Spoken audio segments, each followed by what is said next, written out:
welcome back to my channel. My name is Lola, and from the title of this video I'm sure you can tell that this is my birth story, and I'm going to have to do this in two parts because it's a long story and I don't want the videos to be too long. So where do I start from?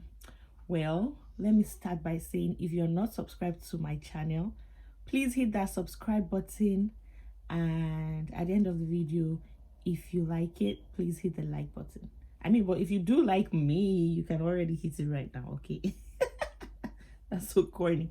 Anyways, guys, let me get into this video. Like I said, it's a bit of a long story and I want to give you guys the details so that you just get a feel of how everything went, and maybe you can make a decision based on my story or not. Okay, so first of all, let me just give like a brief intro, because as you can tell, this is my second baby. So I'll give you a brief intro in terms of how my first birth story was, although I have a video and I can link it below, but just for the sake of comparison. Anyways, I've said anyways how many times now? Okay, let's get into it. So with my firstborn, I've said this so many times, I had preeclampsia, and preeclampsia just means high blood pressure in pregnancy, which is very bad, very serious condition. And this made the doctors decide to do an emergency CS when I was 34 weeks. So preeclampsia started at 32 weeks, and 2 weeks into it they had to take him out because the blood pressure wasn't being managed. I was on blood pressure medication for the 2 weeks before the 34th week where they had to take him out. 34 weeks plus, plus some days, but not fully 35 weeks. So they took him out, and obviously it was an emergency CS, so it was a CS. He had to be in the NICU for 2 weeks.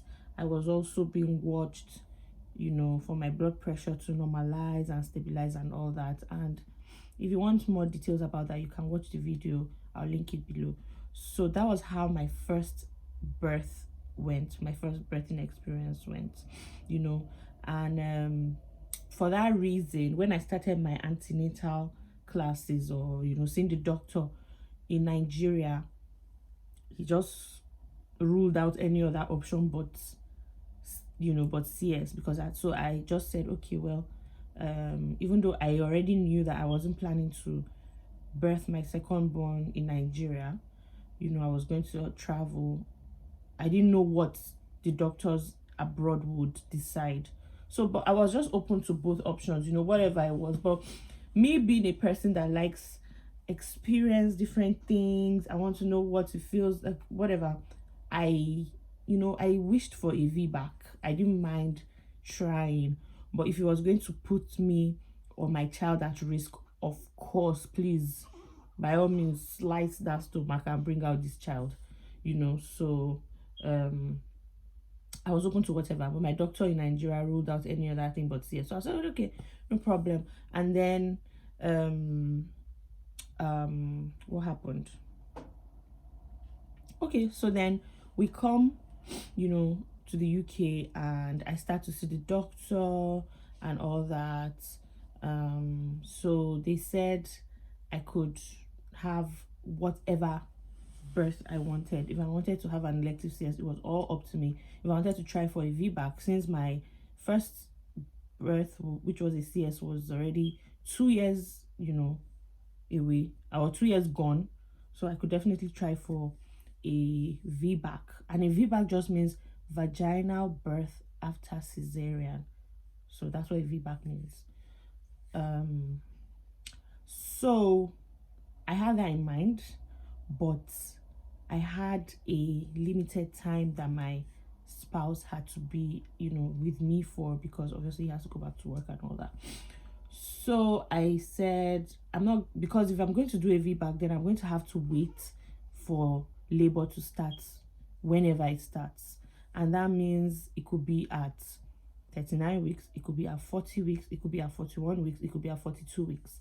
So labor, a child is fully formed and ready to be born at like 37 weeks, but if your labor doesn't come until 42 weeks, then they induce, they induce the labor. But for an elective CS, from 39 weeks, they give you a date. Some people even do 30 as early as 38 weeks. But in my case, they were opting for 39 weeks. And I was like, I don't want this man to miss this birth. He missed the firstborn, because it was an emergency. Although he came like a few days after.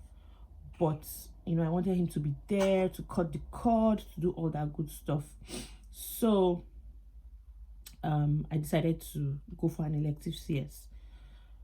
So they gave me a date. We got ready. We got prepared that morning. We got to the hospital. We were all, set up. They gave me the robe to go into that. I was going to go into theater.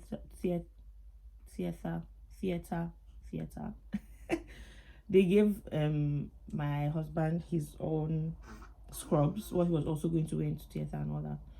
So we were ready, and then we were just sitting down and waiting for the doctor to call us in and all that. And then she comes and she's like, why do you want to have an elective CS? This is just your second birth, and why don't you want to give yourself a chance of a natural birth? Because if you have a CS now, then the chance of ever having, I don't like to say natural birth, vaginal birth, because both are natural. Why don't you want to give yourself a chance of a vaginal birth? Because if you have 2 consecutive CS, you will not be able to have another, you'll not be able to try for a vaginal birth again, because then you're termed. I was even termed high risk actually, because of the preeclampsia and some other things. Anyway, nothing too serious. So she had this conversation with us, and she was like, so I explained to her that my spouse is going to be leaving soon. I didn't want him to miss the birth, so I just opted for an elective CS because we had a date, and we knew that he was going to be around for that date. She was like, oh, there's something called a social induction. Is that what she called it? Yeah, induction for social reasons, something like that. She said there was a family that the husband was in the military and he had to be gone, so they induced the lady, for that reason before they usually do, which is after your 42nd week. I was like, oh, really? I didn't know about that. And she even apologized, like, I'm sorry that you felt, a cesarean was the only option you had due to the circumstances surrounding your situation, And so she left us to think about what we wanted to do. Were we going to go ahead with this CS? We're already dressed and ready to go into the theater, or were we going to opt for a VBAC? This decision was such a, not hard, because I wanted a VBAC. I hoped I could do a VBAC, because not because I plan to even have a third child or anything, not anything related to that, but just because the recovery process of a cesarean section is so incredibly difficult. Like, and then I have a toddler, and then I have to care for a newborn who is ready and fully formed, ready to be cared for. And why I say that is because with my first son, he had to be in NICU for 2 weeks. So basically those 2 weeks, all I was doing was express milk and take it to them. They were taking care of him, so I could heal in those 2 weeks. Do you guys understand? But this time, this child is already formed. This was 39 weeks, and she's ready to be taken care of by me. No NICU is going to take care of her. I mean, my mom was around, or is around. My husband is there, but the honors and most of the work is still on me, because what they do at this time is just sleep and eat, and that eats that's the work, and that's me doing the work. So I knew that the recovery process for this CS considering everything that I had going on around me, was going to be, very difficult. That was one of the reasons why I was hoping and praying I could do a VBAC.